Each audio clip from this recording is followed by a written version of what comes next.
1, 2, 3, funk it.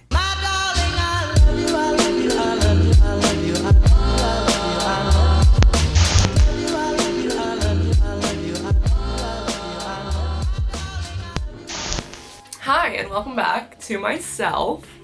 I know I've been gone. You guys probably didn't notice. It's okay. I've been watching so much TikTok lately. I've been watching so much TikTok lately. There's no getting around it. Today, I am here to show off this plant. She's doing so great. No, but really today what I'm here to show you guys is how I made my Halloween costume. On the day of Halloween, I went as Daphne Blake. Slightly basic, but not like the most basic I could have done. Like, you know, Harley Quinn. Like, it wasn't like Harley Quinn vibes, you know? It was like classy Daphne Blake vibes. I'm not like other girls. For this costume, I wanted to do like a menswear sort of inspired Daphne because I feel like menswear is so big right now and I'm loving it, and I really wanted to like, I don't know, combine menswear with like something feminine, and I just wanted to make Daphne like a little more modern day Daphne. Like, you know, we still had the key elements of Daphne, but she was like, add a little spice. If I make TikTok references on here, I don't know. Where was I before the TikTok reference? So yeah, I actually designed the corset for this myself and I made it myself, so I'm super excited to show you guys, and at the end I'll show you how the whole costume came together. Spoiler alert, she's gorgeous. She really exceeded all expectations, so let's get started. You ghosts? Don't be silly. Aha! There it is. Ugh, how did I ever think this was practical?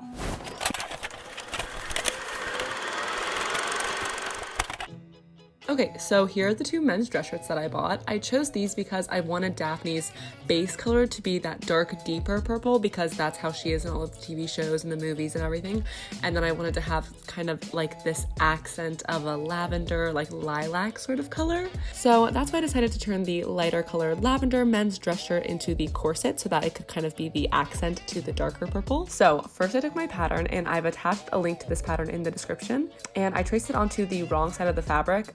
I did this because I don't have chalk that works very well, so I just decided to use this pen, and it makes it so that you can't see the pen markings because they're on the wrong side. I only used 3 pattern pieces to make this corset so that it would come out exactly symmetrical. So make sure that if you're going to use this pattern that you don't forget to flip the pieces so that you have 1 right panel and 1 left panel and not like 2 rights or 2 lefts. After I traced all of the pieces, I cut them out of the fabric, but I added about a 1/2 inch seam allowance around all of the sides since I didn't include this in my pattern.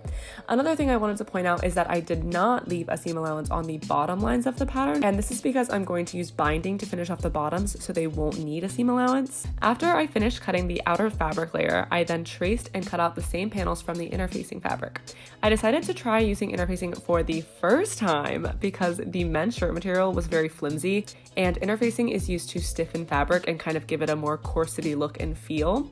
So with the interfacing, I thought that it would be okay if I didn't cut a seam allowance because I was going to attach the interfacing to the inside of the purple fabric, and I just was going to sew all the purple fabric together at the end, so I didn't assume that I would need a seam allowance for this fabric. But what I didn't take into consideration was that I was attaching the interfacing by top stitching, so without a seam allowance you'll be able to see the thread from where I sewed it onto the outer fabric. So to make a long story short, I put a whole bag of jelly beans up my... As I was saying, you should use a seam allowance with all of the fabrics. Next up, I had to again trace and cut out the lining for my corset, which takes literally so long to just cut out all of these layers. But after I had all 3 layers of fabric cut, it was time for me to start assembling the corset. So first, I took the interfacing that did not have a seam allowance, and I tried to pin it and sew it as perfectly as I could along the edges to get as little thread showing on the outside as possible. But this was still a huge mess. But I thought, you know what, oh well, it's a costume and I'm going to wear it literally one night for maybe 4 hours. Anyways, after the interfacing pieces were attached to their matching purple panel piece counterparts,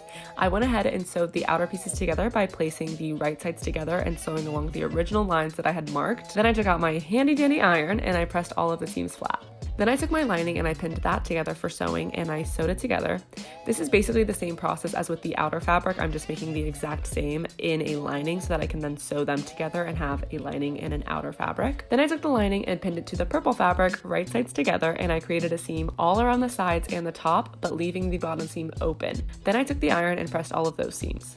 This might not seem that important, but it really helps everything lay flat so that we can do the next step. Now we have something that resembles a boobless corset, which was the goal. So now I'm taking the boning, which I'm using zip ties, even though every YouTube video told me not to do this, but they're super cheap. And again, this is a Halloween costume that I'm already spending entirely too much time and effort on. So I took the zip ties and laid them out on the top of the fabric and sort of outlined them with the chalk so that I could use those guidelines to top stitch the fabric. The reason for this is that it creates little channels in between the outer fabric and the liner, which is why we needed the liner in the first place, where the boning will then be inserted. I just sort of guesstimated where I wanted them to go, and I did 2 on either side of the front seams so that I could use the center seam as one of the guidelines, and then I placed 3 side by side in the middle because this is just how they fit the best. For this costume, I realized later that it would have been beneficial for me to put boning in the far side seams as well to keep the corset kind of upright on my sides, but it wasn't a huge deal since it was a costume. But if I was going to use this